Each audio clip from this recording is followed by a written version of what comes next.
So I'm Deanna Martin, and I'm the Executive Director of the Center for Wise Democracy, which was a nonprofit that Jim and Jean and I and others formed a couple years ago to really help get this Wisdom Council concept out in the world and help communities that want to do it. So the Center for Wise Democracy was really formed to answer the question, how do we involve all of us in addressing the issues that we most care about? How do we really truly create a voice of we the people? And we think that the answer to that is the Wisdom Council.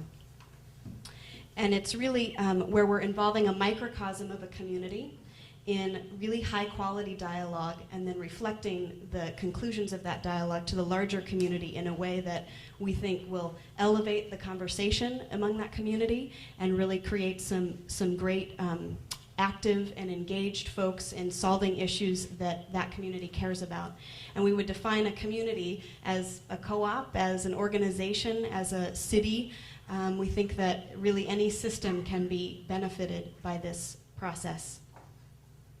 And essentially, what the process is basically randomly selecting 12 people who gather together every 3 months, 3 to 4 months, which is what you're doing here, and participate in 2 days of dialogue using dynamic facilitation, where that group of people selects the issues to talk about. They're facilitated to unanimous statements about whatever issues they talk about, and then those statements are presented to the community in a forum like this. And we hope that that, as I said, really is the start of conversation that continues among the entire community.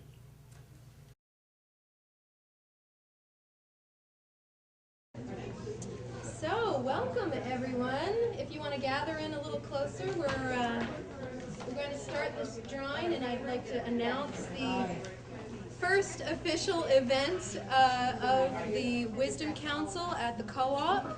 It's a very exciting initiated program that will be happening 4 times this year, and this first one will be happening at the end of this month, February.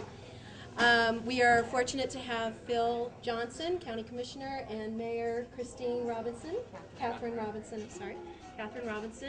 here to help us draw the names. We have a great selection of people who are members at the co-op, randomly selected names, and there will be 6 chosen by each by Phil and by Catherine, and then the names that are left will be the alternates for our council. So without further ado, let's see who we have. These are all people who have said yes and are willing to be part of this. Paul Deutsch.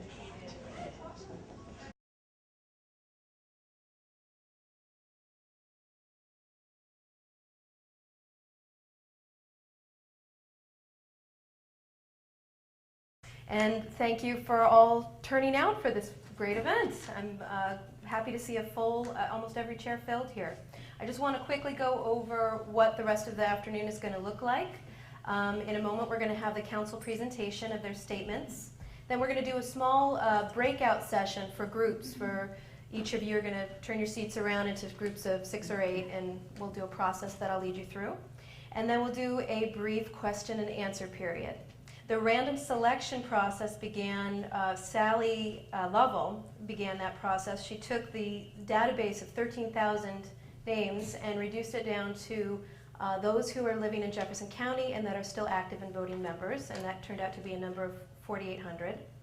And from that 4,800, she renumbered all those at that point, so it made the process smooth, and ran a random number generator program on the co-op computer, and we took the first 200 names from that and boothed, as many of you saw, to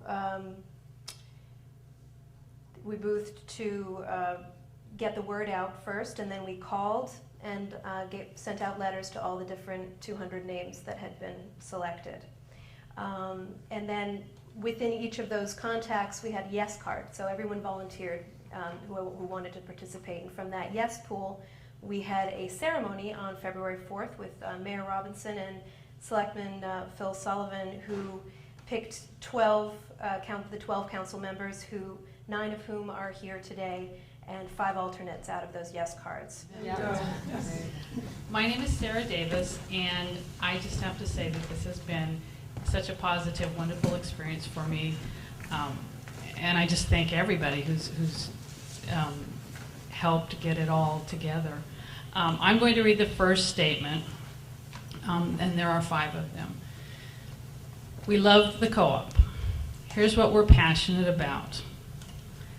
We love the little carts, Kalamata olives, English Stilton, raspberry kefir, beautiful vegetables. Okay, statement 2. As zoning members, we feel that all members need to have access to the co-op financial and business structure and related issues. We request the board make the following information more readily available to the membership. The conditions of the lease, the possibilities of purchasing the building. Hi, Julie Anderson. I thought this process was really fun, actually. And I'm looking forward to future wisdom councils and how the process develops. And I'm going to read statement 3. We feel that it's valuable to eliminate co-op numbers as an open identity. To do this, we suggest co-op cards are given out consistently with the option of being laminated. New members. Hi, I'm Robin Sharon, and this process was fun, enlightening, and totally cooperative. And I just really appreciated the whole way that Jean was able to create this atmosphere in the room so that everybody got heard and we were all appreciated. Wonderful. I'm going to be reading the 4th statement and the co-op Wisdom Council mission statement. The co-op needs to serve as a model and resource in educating its members about healthy food choices so we can heal our environment. And to do so, we suggest that the co-op prioritize buying locally as much as possible. That's number 1. Number 2, the co-op provide healthy food to be available to those who cannot normally afford it. Specifically, we request... Hi, my name is Rick Tollefson, and I enjoyed meeting all these people. I think I only knew one person, and it's been a great process. So our last statement is our vision for the co-op. Our vision for the co-op, for the food co-op, is that the co-op create and serve as a commons for the community. That includes a permanent place for the farmers market, a fish and meat market, a bakery market, and an organic gardening center. To help bring this vision into reality, we suggest that the co-op buy the building that they're in now to take advantage of the low interest rates. Hello, my name is Paul. I was another member, obviously. Interesting process. I approached it on Friday evening, coming in from work, worn out, tired, and quite positively pessimistic. And when I was informed that there was no actual guidelines, there wasn't any particular direction we were going to be pushed in, and moreover, there was going to be very little use of logic, and we were going to actually, so there wouldn't be a whole lot of arguing involved. I thought, well, okay, we're going nowhere very quickly. And it turned out not to be the case. It was actually a rather interesting process to be a part of, where we were able to discuss things, and issues did not get lost in rhetoric. And so that was the key point right there, was we're actually able, people that were from all different financial backgrounds, religious backgrounds, and we were able to talk. And that was pretty cool. So yeah, it was an honor. Thanks. Hi, I'm Vicki Davis, and I also entered this somewhat skeptically and was pleasantly surprised to see that it worked. The whole process really worked. And what was particularly interesting to me was that by doing this, the group was able to articulate things I'd felt, but kind of didn't know it, just swimming around in the back of my mind. And suddenly there they were, and oh yeah, that's right. So it was very useful to me.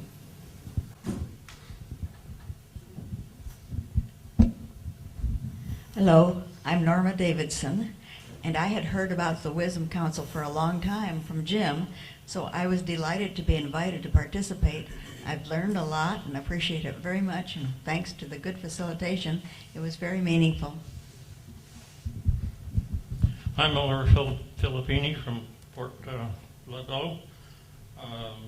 This is the first time I've been in on a situation like this, although I've had a long corporate life.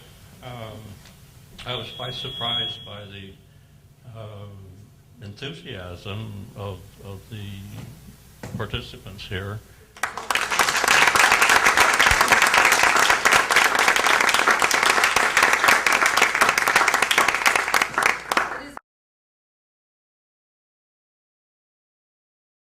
So Peter, you're one of the initiators. What do you think? Well, first of all, I'm tremendously pleased that the seeds that have been planted in the past have borne fruit. You know, it's the first step in a process that I sincerely hope is going to be contagious and will spread throughout this community. I envision a Jefferson County Wisdom Council, and we've already implemented them in the county government, and there will be more.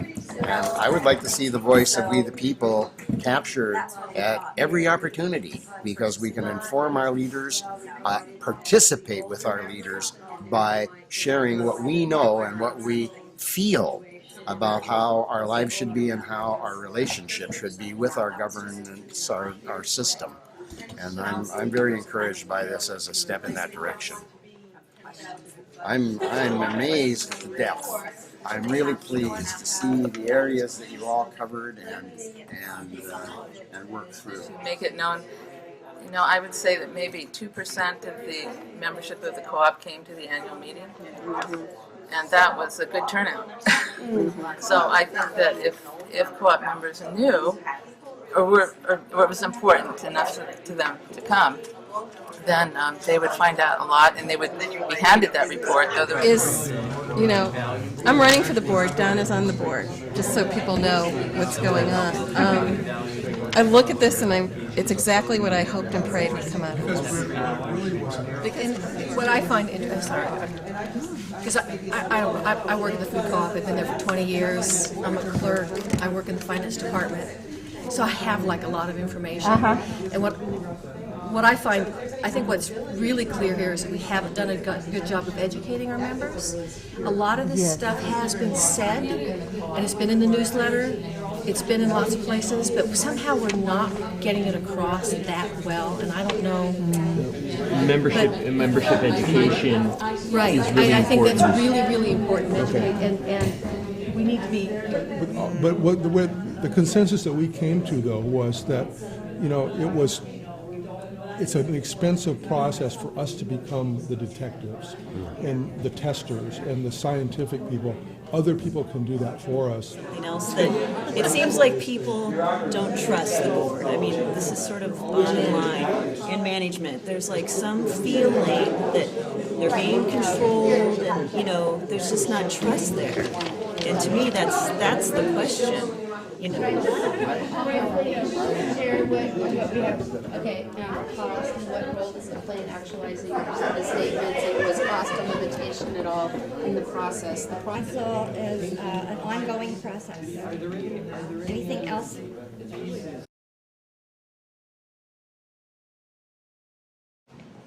All right, which group would like to go first? Chris. We have 3 things we'd like to offer. One was about operations and just making sure that operations, budget, finance, as much as possible.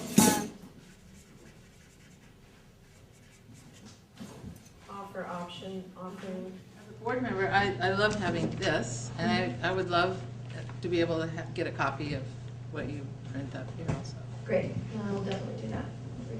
I just wanted to point out that there's quite a few candidates in the room for the board.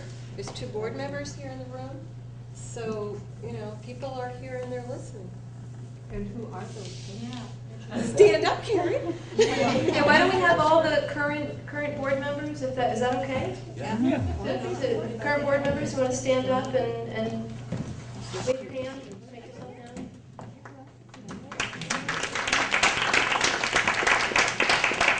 And those who are now running to join the board, do you want to stand up?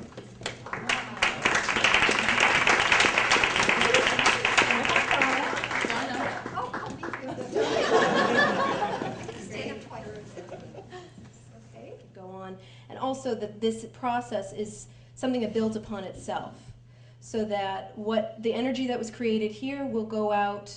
You can talk to your neighbors, talk to your families, make sure you're talking about what you heard here at the co-op, because the purpose of this is to create a voice. It's not to create a mandate or to approach the board and say we want this. It's to let that voice of the membership become more cohesive and grow. And as these wisdom councils go on over time, that's what happens.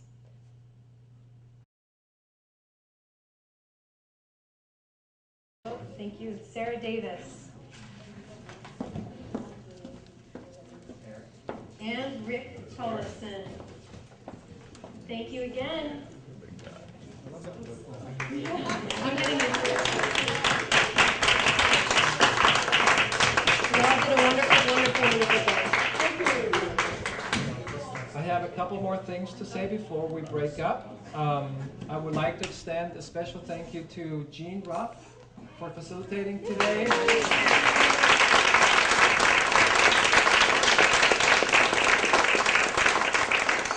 As well as Amy, who was the co-facilitator and moderator tonight.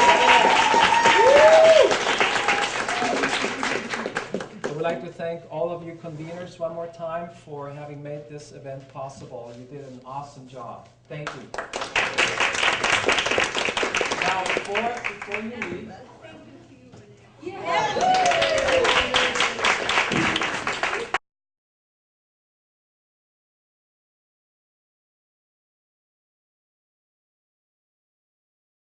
many people were involved in making this Wisdom Council a reality. 5 years ago, Jerry Stein introduced the idea to the board of the food co-op. Last year, Peter Bunyan, who is here tonight, or this afternoon, reintroduced the idea of holding a Wisdom Council at the Member Relations Committee. And my involvement came about from having personally heard about the Wisdom Council concept from its creator, Jim Ruff, who I believe is here today as well. And I saw this as a potentially a powerful tool to help facilitate communication in our fast-growing organization, the Food Co-op. To help build trust and community, to start a creative conversation about the things we all care about, to find common goals and insights.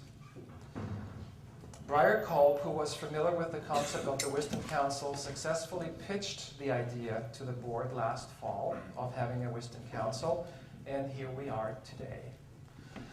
Jean Ruff, who served as main facilitator during this Wisdom Council, she has also been the glue that held all of us together during this process with her knowledge and gentle manner. Thank you, Jean.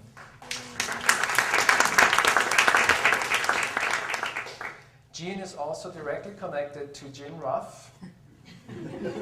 She is married to him, believe it or not. Jim Ruff is the father of the concept of the Wisdom Council and is also the creator of the dynamic facilitation, I hope I have that right, which is a process that encourages to think outside the box to solve problems creatively. Does that sound right? Thank you, Jim.